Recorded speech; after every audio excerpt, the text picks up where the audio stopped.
Watson. Yes? Watch.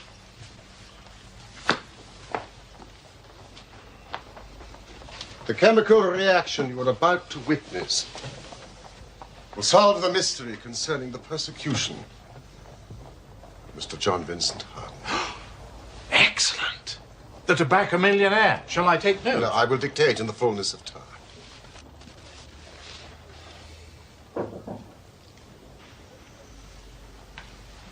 There's a young lady wishes to see you, Mr. Holmes. This is not a convenient moment. She's very well spoken, a genuine lady. No doubt. And persistent, too. Mrs. Hudson, I too am extremely persistent, especially when I'm working.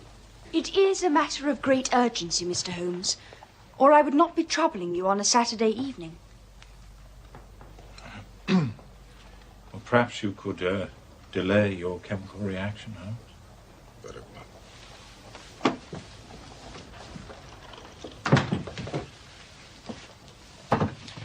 Do sit down. Miss... Violet Smith. Dr. Watson.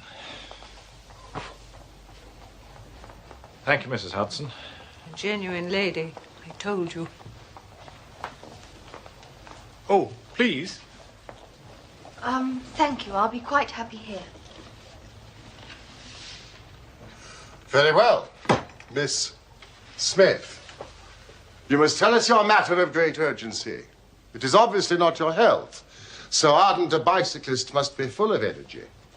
Yes, I bicycle a good deal. Slight roughening on the side of the soles caused by the friction of the pedals. Excellent, Watson. The marks on your shoes. Oh, yes. Even if I have to travel a long way, I take my bicycle on the train with me, as I did today. You will excuse me, but it is my business. Yes, I nearly fell into the error of supposing you earned a living by typewriting, but of course it is obviously music. You will observe, Watson, a spatulate finger ends, which is common to both professions.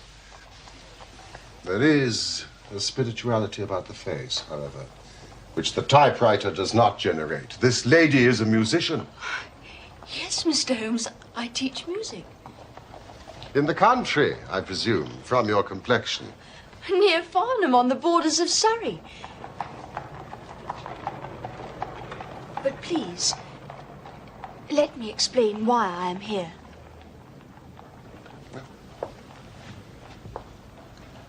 I am an only child, and my father died some years ago.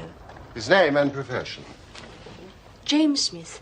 He conducted the orchestra at the Old Imperial Theatre. Ah, the Old Imperial, Holmes. Yes. Please continue. My mother and I were left without a relation in the world, except for one uncle, Ralph Smith, who went to Africa 15 years ago. And we have not had a word from him since, despite our Christmas cards and photographs. Mr. Holmes, I have to tell you that... I think you wish to tell me that you and your mother are very poor, notwithstanding your obvious grace, dignity, and talent. We were very poor. Ah. About 4 months ago, in February, we were told there was an advertisement in the Times inquiring for our whereabouts. You can imagine how excited we were, for we thought that someone had left us a fortune. I went at once to the lawyers whose name was given in the paper.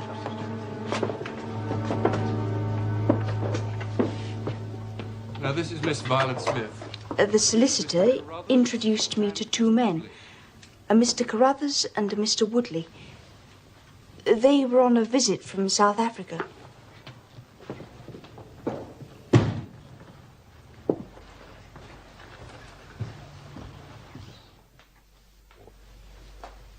I wish I could tell you your uncle left you a vast fortune, but as I said... He died in extreme poverty.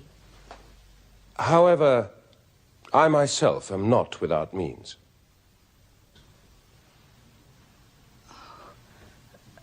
My mother and I never sought charity. No, nor do I offer it. Please. I have a question to ask of you. Your Uncle Ralph said you were very musical. Do you teach music? Yes. Miss Smith, I am now a widower with a 10-year-old daughter. Young Sarah. She needs a music teacher. So you see, I do not offer charity. A job. He wants to give you a job. Whereabouts in London do you live, Mr. Carruthers? I don't. I live about 6 miles from Farnham, in Surrey, at Chiltern Grange. I couldn't possibly leave my mother on her own. I will pay you £100 a year. 100 a year? Yes.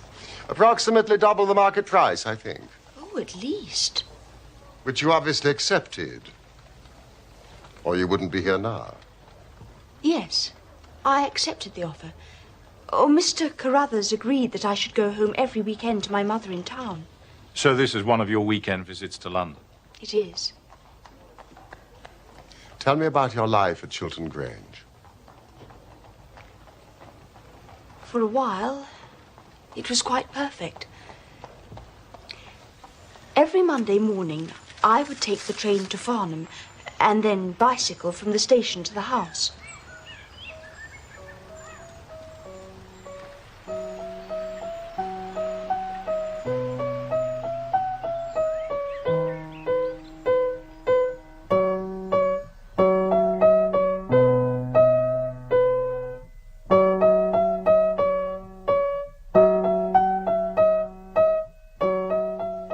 The little girl's name was Sarah, and she was delightful, as well as being a very good pupil. That was very much better, Sarah. May I try it again? Of course. That's why we're here. Mr. Carruthers was appreciative of my work and an extremely kind and considerate host. It sounds idyllic. It was. What happened to spoil it? A visitor. Mr. Woodley. However did you guess, Mr. Holmes? Miss Smith. I never guessed. Tell me about his visit. He arrived and was to stay for a week. But to me it seemed like 3 months. Oh, that odious red moustache.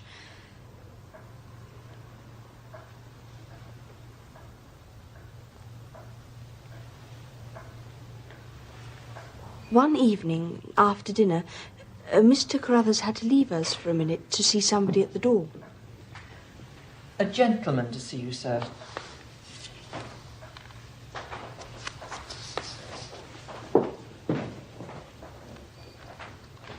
Will you excuse me?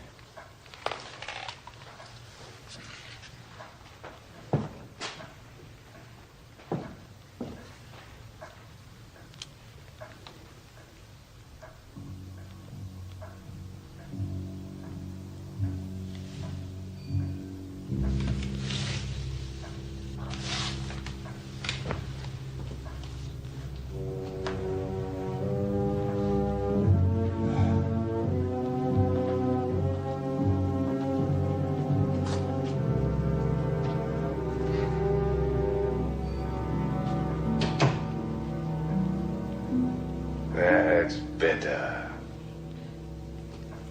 Better? In what way? Better to get the old folk out of the way.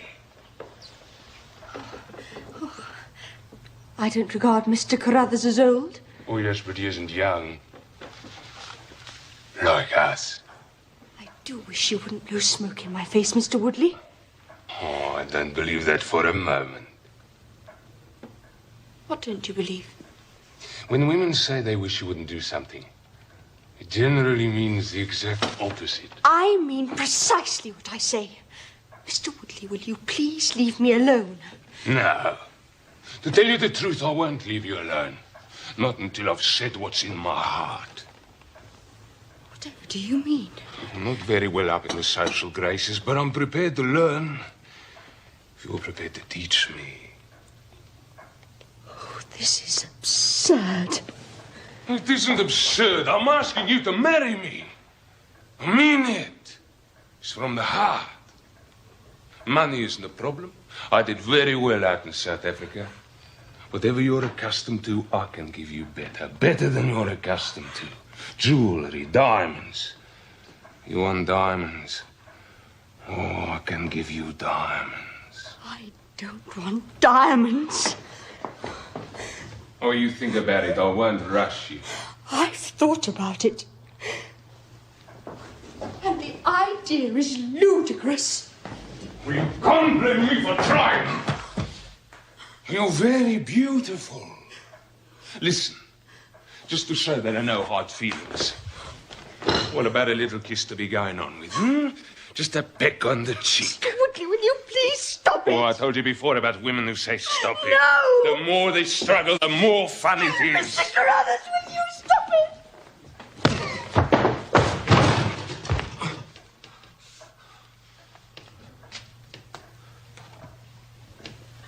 Get out of this house! All right. I'm going.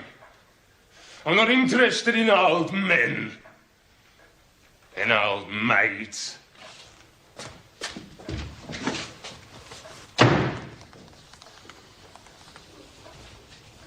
I can only offer you my most sincere apologies for what has happened.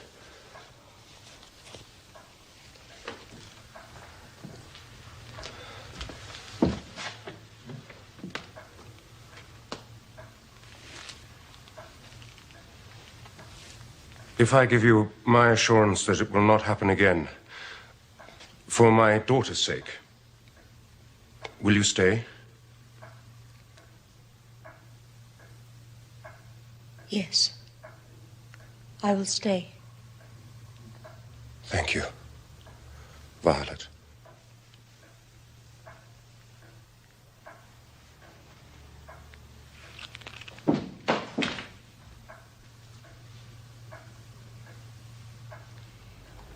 Mr. Woodley left the house, and I have not seen him since. The blackguard.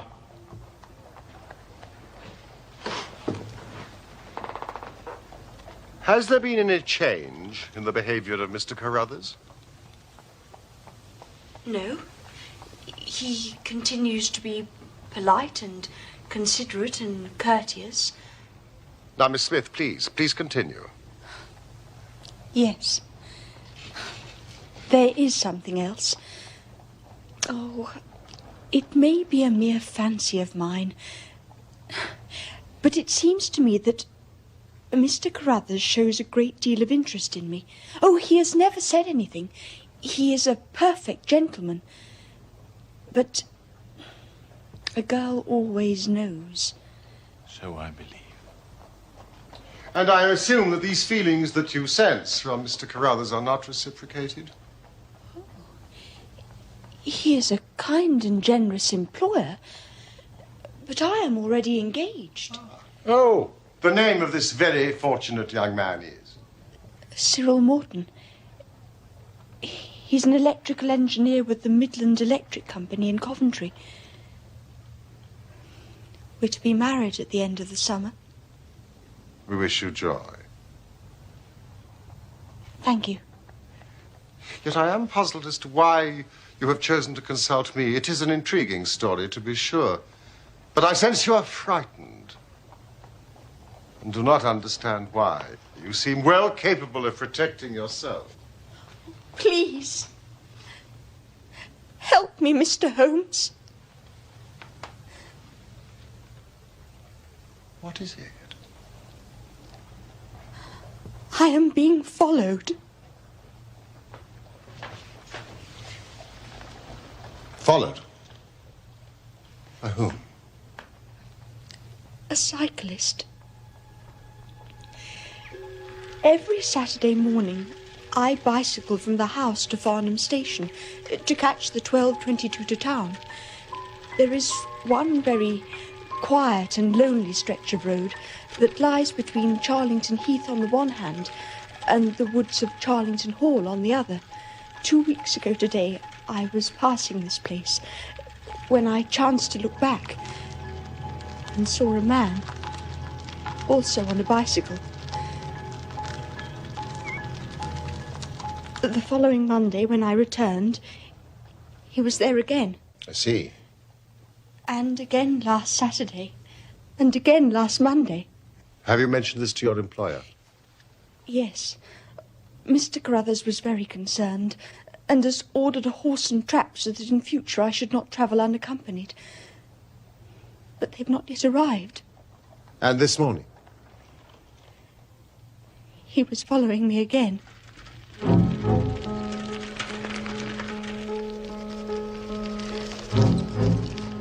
I slowed down, but he did the same. Then I stopped completely, but he did the same. So, I laid a trap for him.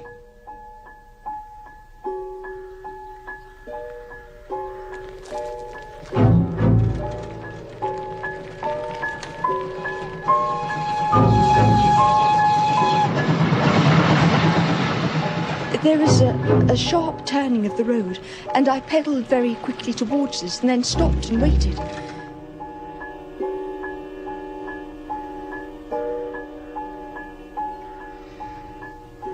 But he seemed to disappear into thin air. Can you describe this man? I realize that you've only seen him from a distance. Yes. He wears a dark suit, dark spectacles, and he has a beard. Young. Old? He's about middle-aged. Now, let me see if I have the geography correct. Here is the road, with a sharp bend in it here. On this side, Charlington Heath, and on the other, the woods of Charlington Hall. How long did you wait for him here around the bend?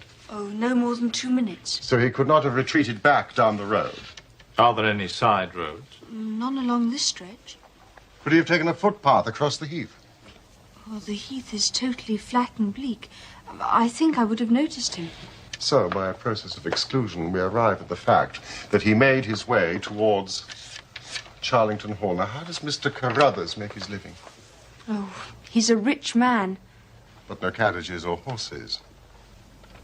Well, at least he's fairly well off. Or he goes into the city 2 or 3 times a week. And he sometimes refers to his gold chairs. Yes, I see. You must let me know immediately that there are any fresh developments. I am extremely busy just now, but I will find time to make inquiries into your case. Thank you, Mr. Holmes. In the meantime, take no step without letting me know.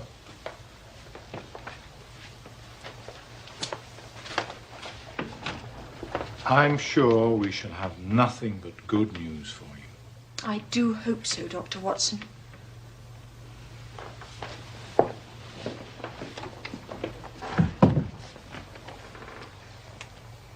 Very lovely girl. Yeah. And it is part of the settled order of nature that such a girl should have followers, but for choice, not on bicycles in lonely country roads.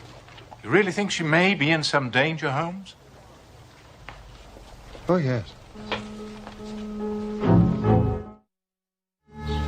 On the following Monday, Holmes found that he had business which detained him in London. So he dispatched me on the early train to Farnham that I might observe Miss Smith's passage past Charlington Hall.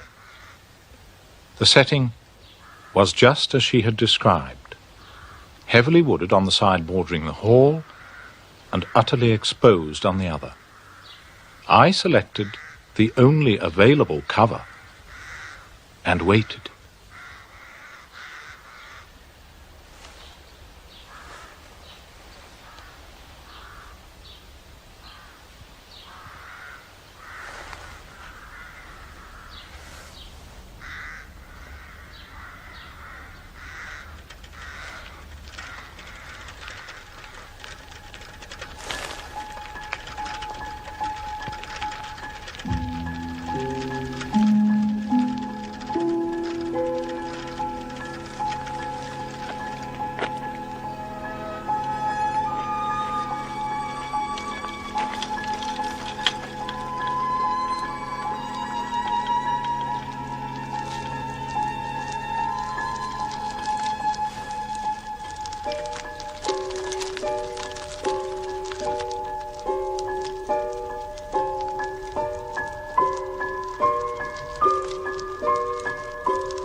Watson, you have wasted your time. I thought I did rather well. No, your hiding place was ill-chosen.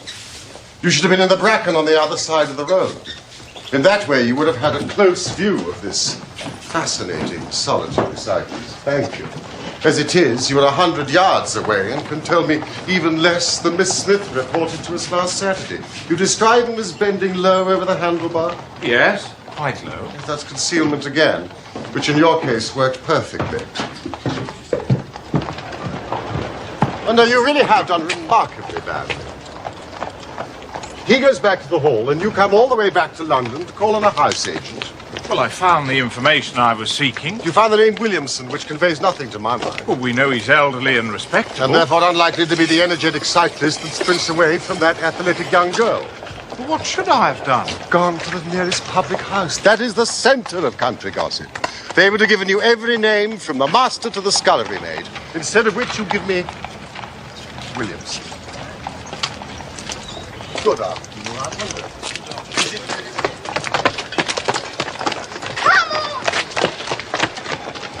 So, what have we gained by your expedition? The fact that the girl's story is true. I never doubted that. That there is a connection between the cyclist and the Hall. I never doubted that either. That the Hall is tenanted by a man called Williamson. Who is the better for that? I shall go back tomorrow and visit the public house. No, my dear sir, do not commit yourself to rashness because you are temporarily depressed. We can do nothing useful until Saturday. Did I really do remarkably badly? Yes.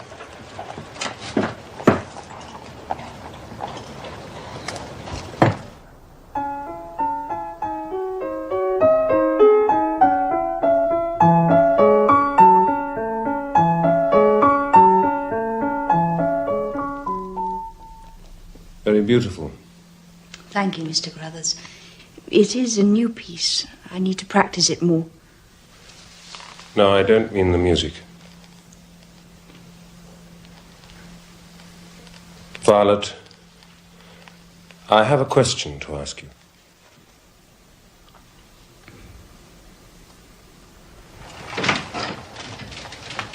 Morning, Holmes. A letter from Miss Violet Smith.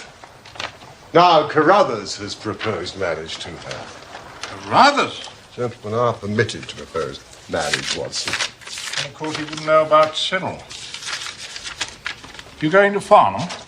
I want to test one or two theories which I have formed. Shall I come with you? No, that will be neither useful nor necessary. Try the nearest public house. Always a good centre for country gossip. Thank you, Watson. Capital notion.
afternoon, landlord. May I have half a pint of your local ale, please? Certainly, sir.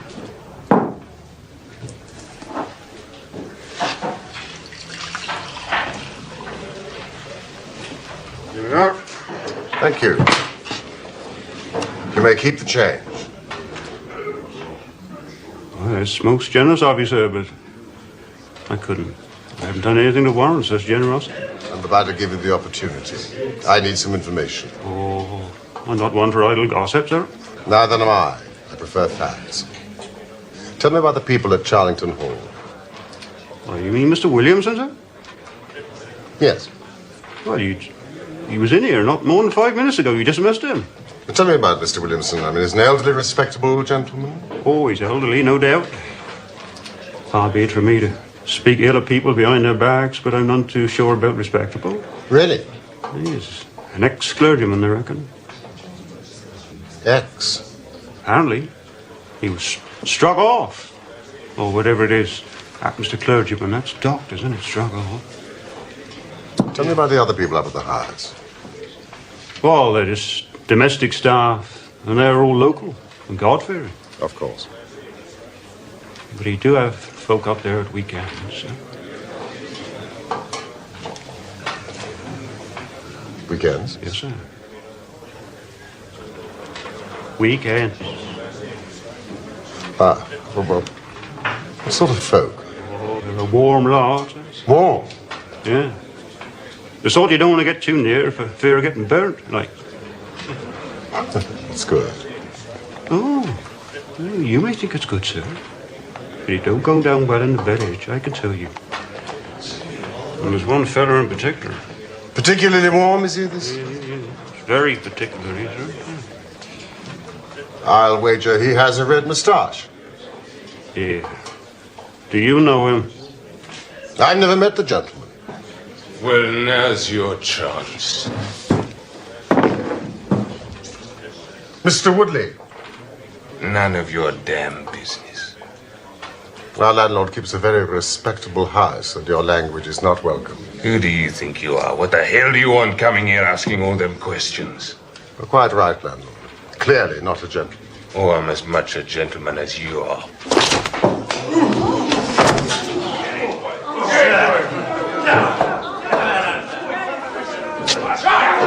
Everybody here will bear witness to the fact that I am acting in self-defense.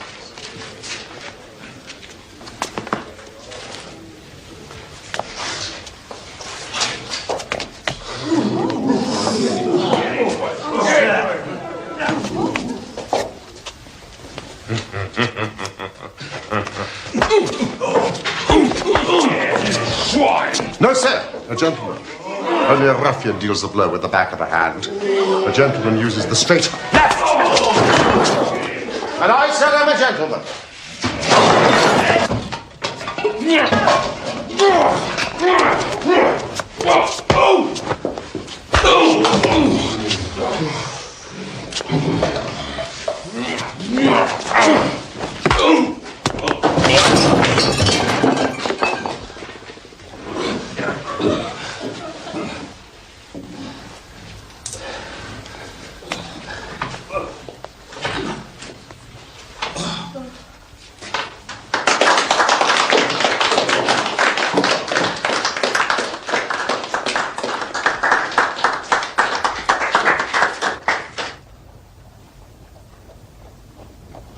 It was absolutely delicious, Watson.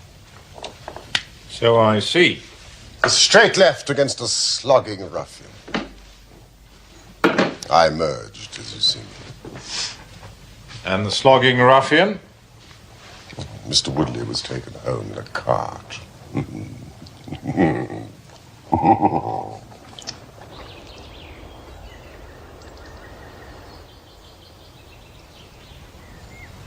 There's that horrible man again.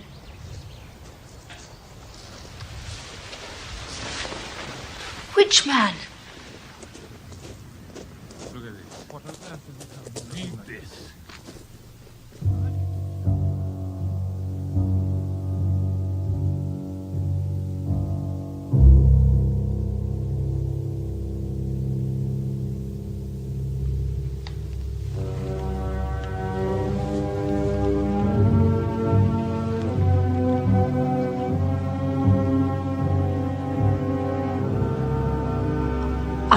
thought I saw Mr. Woodley in the garden today. You did. He's staying in the area. But do not worry. I have told him quite firmly he's not to set foot inside the house. Dear Mr. Holmes, you will not be surprised to learn that I will be leaving Mr. Carruthers' employment on Saturday. The odious Mr. Woodley has reappeared at Chiltern Grange. Ah, but at least you won't be bicycling to the station. So finally, the rich Mr. Carruthers has acquired a horse and trap. Yes. Look here. All my troubles will be over on Saturday. Tomorrow, Holmes. All our troubles will be over. Why do I worry about that word? Which word? Trap.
Oh, what a splendid morning, Holmes.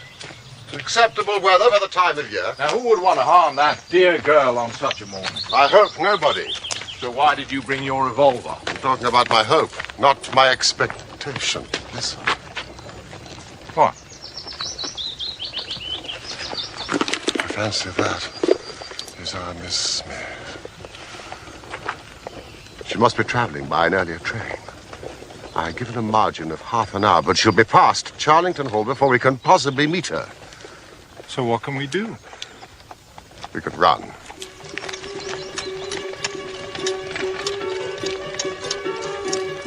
Who? I should have allowed for that earlier train.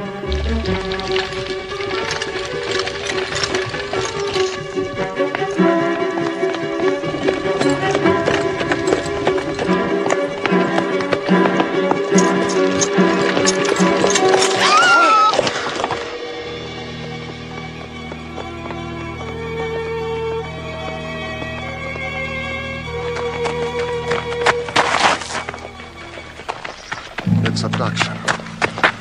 What's it? It's abduction, murder, heaven knows what. Stop that horse.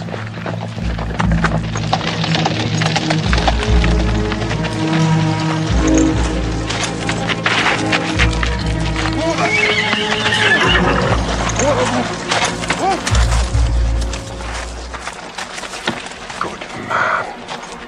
Come on, Watson. Let's see if I can repair the consequences of my own blunder.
Holmes, Where did you get that cart?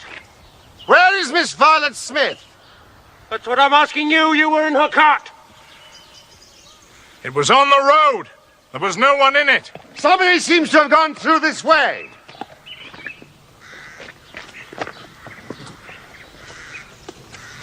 We must find them. Come, Watson.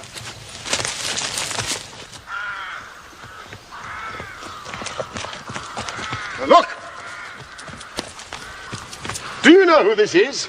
That's Peter, the groom. He was taking her to the station. He's alive. Pulse is strong. Mustn't be left lying there too long. Let him lie. We can't do him any good, but we might save her from the worst fate that can befall a woman. Where are you going? The house! They didn't go to the house. They went this way to the left. Are you sure? The cowardly dogs! Too late! Watson! Too late by the living dingo!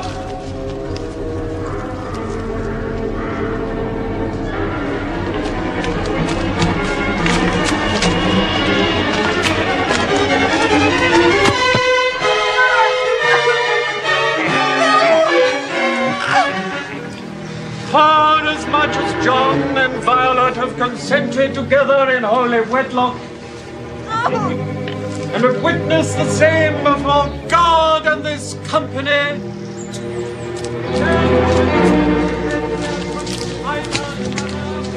and have declared the same by the giving and receiving of a ring and the joining of hands, I pronounce that they be man and wife together.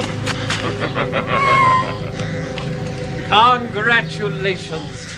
Thanks, old man. They're married. Welcome to the party, gentlemen. Let me introduce you to Mrs. Woodley. Don't, Carruthers. Carruthers?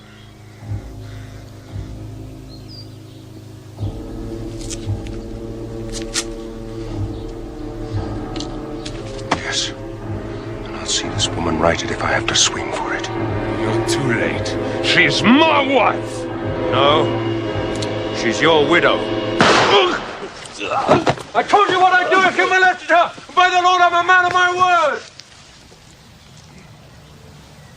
When you hired me, nobody told me there'd be any of this damn nonsense. Drop that pistol. Watson, pick it up. Give me that revolver. We'll have no more violence. Who are you to be giving these orders? Sherlock Holmes. Good Lord. Here, you. Sir? Are you well enough to drive into Farnham? Yes, sir. I reckon I am. Then give this note to the superintendent of the police station. In the meantime, I must detain you all under my own personal custody.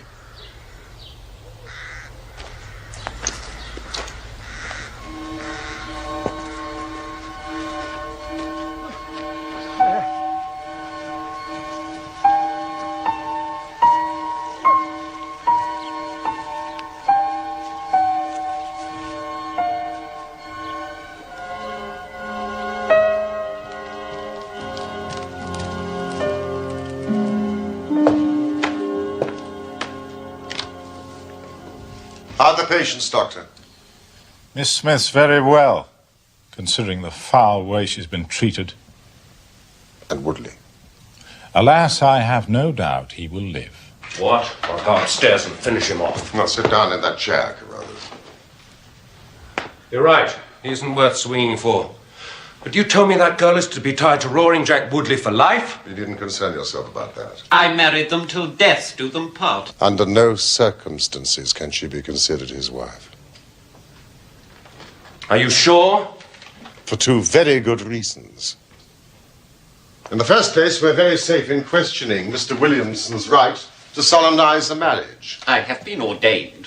And unfrocked. Once a clergyman, always a clergyman. I think not. How about the license? Oh, we had a license. I have it here. Undoubtedly obtained by a trick. But in any case, a forced marriage is no marriage. Indeed, it is a very serious felony, as you will discover. Now, while we are waiting for the police, Mr. Carruthers, you might tell me your story. If you squeal on us, Bob Carruthers, I'll serve you as you served Jack Wadley! There's no need for you to get overexcited. The case is clear enough. Well, if it's clear enough, why don't you tell us? Very well. Mr. Carruthers will have to fill in a few details for my private curiosity, but I am happy to do the talking. In the first place, the three of you came across from South Africa. Wrong! I've never even been in South Africa. It's true. Woodley acquired this creature after our return. Very well. You and Woodley had known Ralph Smith in South Africa. You had reason to believe that he would not live long. And you found out that his niece would inherit his fortune. How's that? But you told the girl her uncle died in poverty. Whereas he was still alive, admittedly only just. And a wealthy man, who I suspect had made no will. Ralph Smith could neither read nor write. So, you and Woodley came over here and hunted up the girl, knowing she was the next of kin, and that you would share the plunder. I was due a share for services rendered. And Carruthers, you made the mistake of falling in love with her. The first time that ever I knew what love was, Mr. Holmes. Why didn't you tell her of the danger she was in? Because she would have left me. And I couldn't bear to face that. Oh, what will happen to my daughter, Sarah? We'll see she's well taken care of.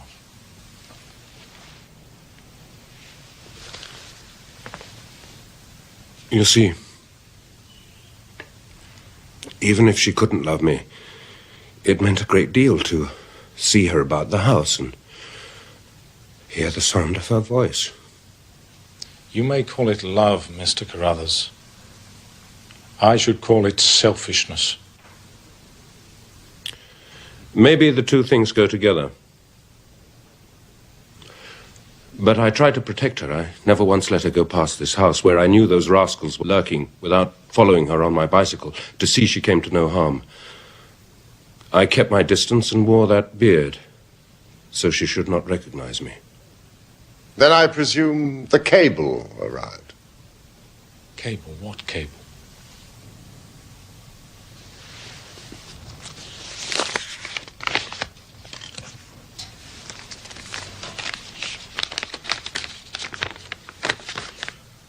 The old man is dead. What old man?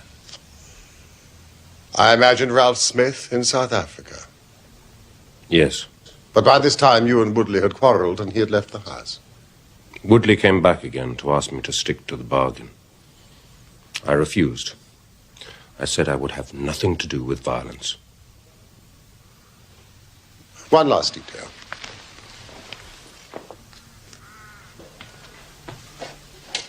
Why was Woodley chosen as the prospective husband? I'm ashamed to say it.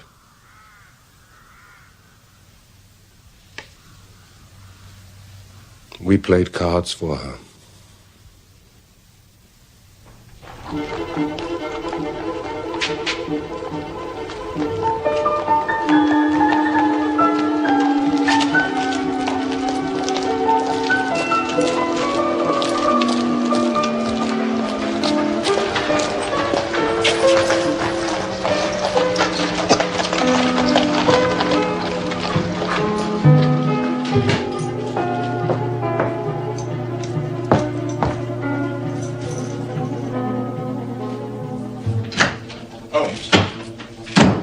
Results of the trial. Listen to this. The judge, in summing up, said, Holmes. Watson, may I be permitted an educated guess? Go on, then. I would expect Woodley to get 10 years, Williamson 7 years, and Carruthers, in view of the eloquent speech I made on his behalf at the trial, probably 6 months. That is exactly right. Well, I have certain advantages, Watson. Largely the fact that I sent out for the early edition. An undoubted advantage. Also, we have received a present, some wedding cake from Mr. and Mrs. Cyril Morton, together with a letter telling us that Mrs. Morton has inherited a large sum of money from her uncle, Ralph Smith, formerly of South Africa. The happy couple are thoroughly enjoying looking after young Sarah Carruthers, while the father is in custody. Her piano playing is improving, and she wants to take up bicycling. A splendid day all round, wouldn't you say? There is more splendor yet to come. More splendor? What do you mean? Watch carefully. Oh, I remember. The chemical reaction that will solve the mystery concerning the persecution of Mr. John Vincent Harden. Precisely. I've spent the entire week in the Imperial Science Museum, and I think this is the answer.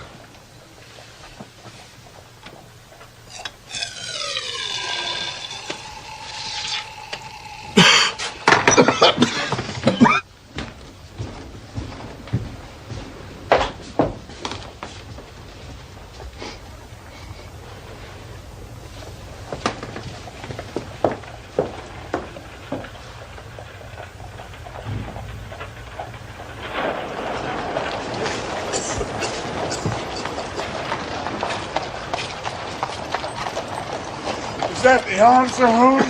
Yes, that is the answer, Watson. Come on, then explain.